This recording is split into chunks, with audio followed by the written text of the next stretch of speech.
Hey, Pastor Ray Barnett here with you. Glad that you could be with me here on the Oasis. Excuse me, and as always, I wish you a good morning, good afternoon, or a good evening, depending on what time you're watching this broadcast. I know I say it almost every day, but it's true. Another beautiful day here in upstate New York. Very low humidity. Sun is shining, barely a cloud in the sky. And once again, it just goes to demonstrate the goodness of God and how good God is to us. You know, today I want to talk to you about emotions.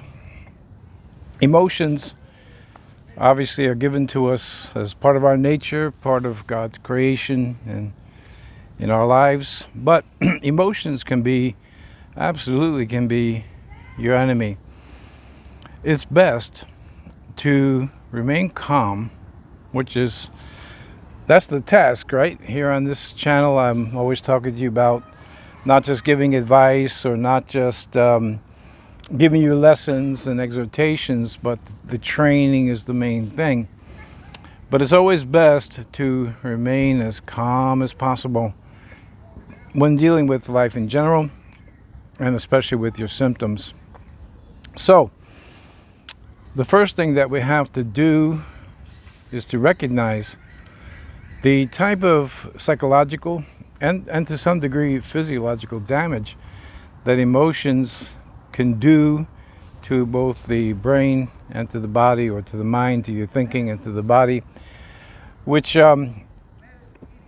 it's quite a task. I mean, for instance, something as simple as something that you perceive as an insult, makes you angry. It could make you fearful. But if you process that the same way meat is processed from an animal taken to the factory and ground up and whatever else they do to it, you take something that was in this state over here and you bring it over into this state over here where it's not the same. Emotions can be thought of in the same way. If you start processing your anger, processing your fear, it's going to grow worse. So here, as you know, on this channel, we deal primarily with, or almost exclusively, with nervous symptoms, with all these things that go along with the many things that you're already familiar with.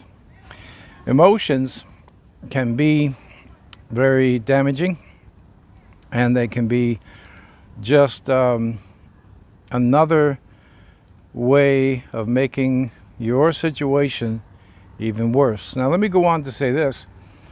Emotions obviously can be good. It just depends on the circumstance and depends on how we use them.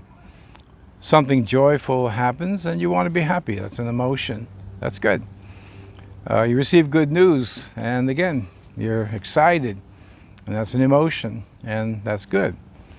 So what we have to do is we have to distinguish between emotions that are causing us harm and emotions that are appropriate to the situation. So I would say to you that in many, many cases, I'm using one example here as a perceived insult, which may not be intentional. Then again, maybe it is. You wouldn't be human if you're not going to feel angry and upset, or fearful if that's the case.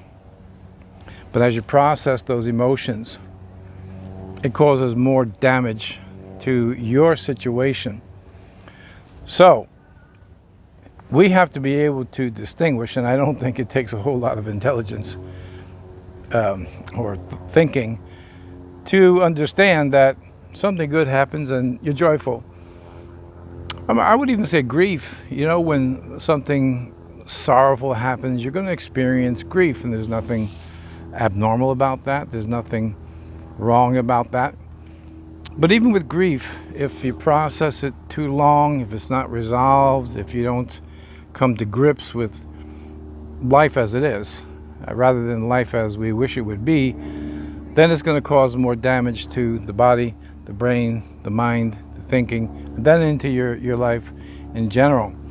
So we come again to the subject of training the mind and training the thinking processes, to not respond emotionally to your present distress, no matter what it may be. I just said that it doesn't take really much intelligence to figure out, hey, this is good. And when something is good and something is positive, you can, well, I'm almost ready to say you could be as emotional as you want. That may be a bit much, but you could just let yourself be, respond naturally. Be happy, be joyful. Laughter, we talked about that on another broadcast, that humor is, or a sense of humor, is one of the greatest antidotes against fear.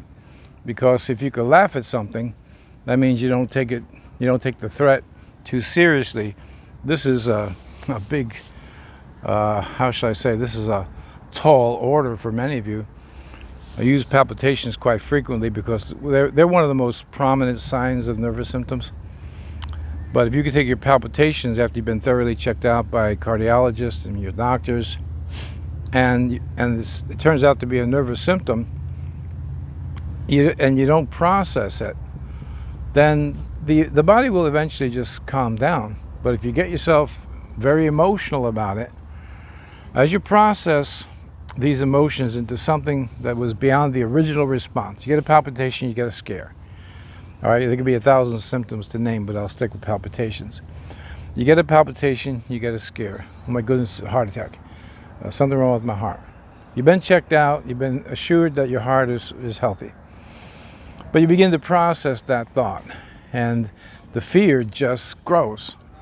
So what's going to happen, not only in your thinking is fear going to grow, but your heart is going to have more palpitations, because, let me phrase it this way, basically you're scaring your heart into thinking that there's a danger, when, and I say this again, as long as you've been checked out by competent medical professionals, then they're telling you there's nothing to be afraid of. I mean, I knew a doctor once because I was having palpitations, some violent ones. And the doctor who was attending at the time told me about, he had atrial fibrillation, that he got them all the time. He knew what they were. He knew they weren't dangerous. He'd get them after a long day at work in the emergency room, and just realize that, okay, this is what it is, just my heart, just some palpitations, and dismiss it. And what happens when you do that, process your emotions, the so-called negative emotions, you allow your heart to settle down, and it goes right back into its normal rhythm. You start to process those anxieties and those fears, and it could be anything. Then the heart is going to be unsettled. The brain is sending a message down to the heart. The heart sends a message to the brain and says, there's a palpitation. So the brain receives that. The brain sends a message back down and says, oh no, what's going on? What's wrong? And you start to respond emotionally. The heart experiences even more palpitations. You make your situation worse. So the task, which again, admittedly, is a difficult one for so many of you who have had maybe years of symptoms, is to remain calm. Think of it this way. Even if your heart was somewhat damaged, and some of you, more than likely, do have some heart issues, some cardiac arrhythmias or something, even if that is the case, by staying calm, you're doing your heart a service. You're doing yourself a favor by not over-responding, processing the thoughts. Now you can't sleep. It not only ruined that day, it's going to ruin the next day. And if you continue to process your emotions that way, then the palpitations will continue. If you stay calm and say to yourself, okay, this is just a palpitation, it's going to go, and it will go, then you've done yourself a service. So emotions can actually work against you. And I'll say this, I'll put it this way, emotions can actually become your own worst enemy, or you could become your own worst enemy by becoming emotional. I wouldn't necessarily advocate stoicism, where you're just kind of like a stone, like a statue. You never respond to anything. That's That's not in balance either. As I just mentioned, something happy happens and you smile or you cry a tear of joy. But by the way, just as an aside, if you were to analyze or have a lab analyze your tears, and you would find, or they would find, that the hormones, the chemicals in a teardrop that's coming from grief and sorrow is chemically different than the same appearance of a tear that's coming from when you laugh really, really hard. That's how the body works. So we could say a tear is not simply a tear. It depends on what's going on in the brain, what's going on in the mind. The body will produce hormones that are different of a tear of grief than they will to a tear of joy. So now we can see how emotions affect the physiology of the body. And this is coming from the brain, or even further, coming from the soul, coming from the mind. Now, again, the training, the discipline it takes to not respond when the brain is receiving a signal of danger, which in nervous symptoms is a false signal. It's not, you're not really in any danger. You process those emotions become your enemy. You got to stay calm. And as I keep repeating again and again, this takes training, especially if you're prone to be emotional. I'll say us. Many of us are, just emotional people. I'm not particularly emotional. But I certainly have my share of emotions. And some of you, though, are more prone to be emotional about things. Okay, so again, that's the way you were born. That's just your personality. Don't blame yourself for that. Don't feel guilty about that. But what you must do is you must train yourself to not process those emotions so that they are working against you. Or we could say, once again, in effect, they become your enemy. Now your emotions are not working for you.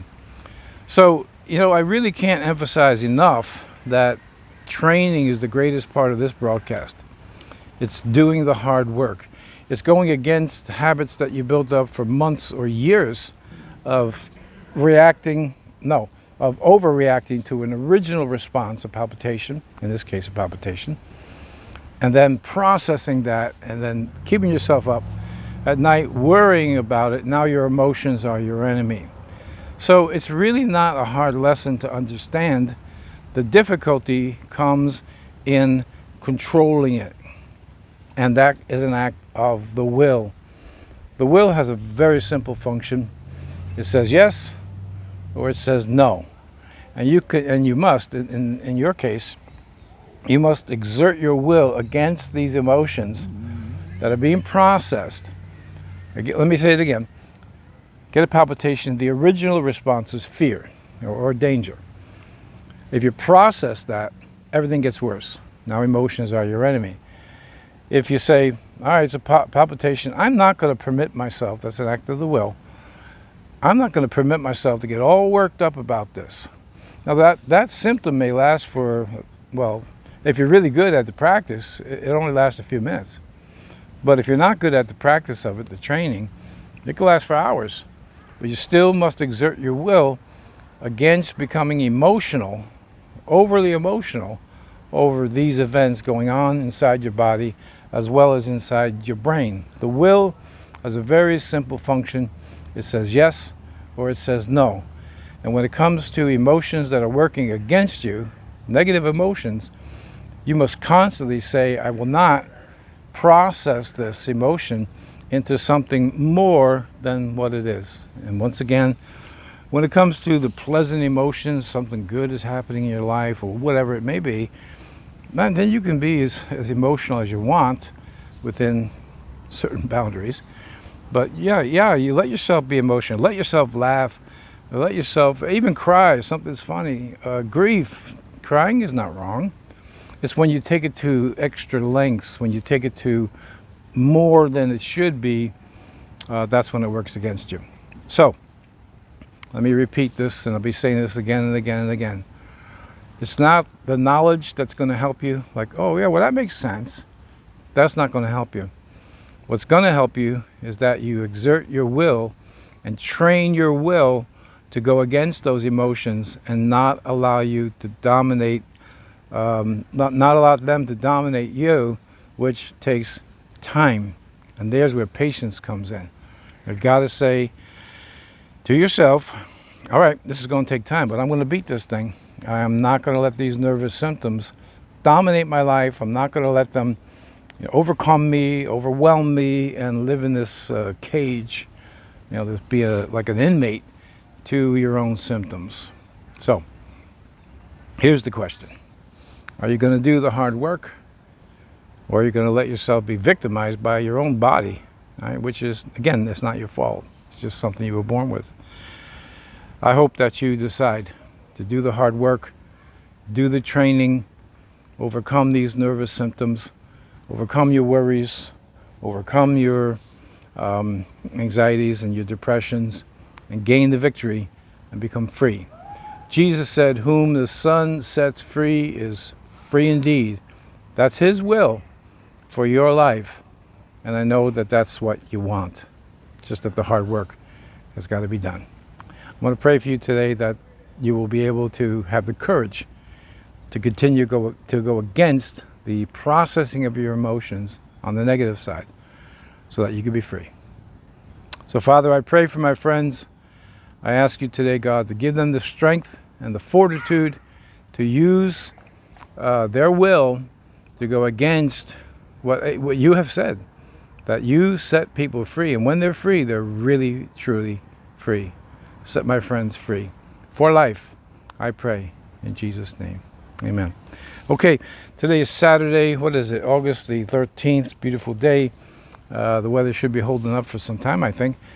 I won't be with you here tomorrow. It's Sunday, so you could watch the sermon on the Time for Truth Ministries channel, which is also here on YouTube or on Facebook on my personal page. It's a public page. And as always, I invite you to subscribe to the channel and to also hit the notification button.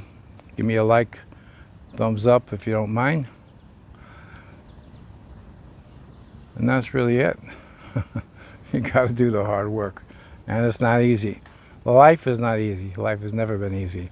But do the hard work and you'll be free. All right, God willing, if I don't see you tomorrow at the church service, that'll be live streamed, then Lord willing, I will see you here on Monday on the Oasis. And until then, you let the peace of Christ rule in your heart. That's God's will for you as well. God bless. See you on the next broadcast.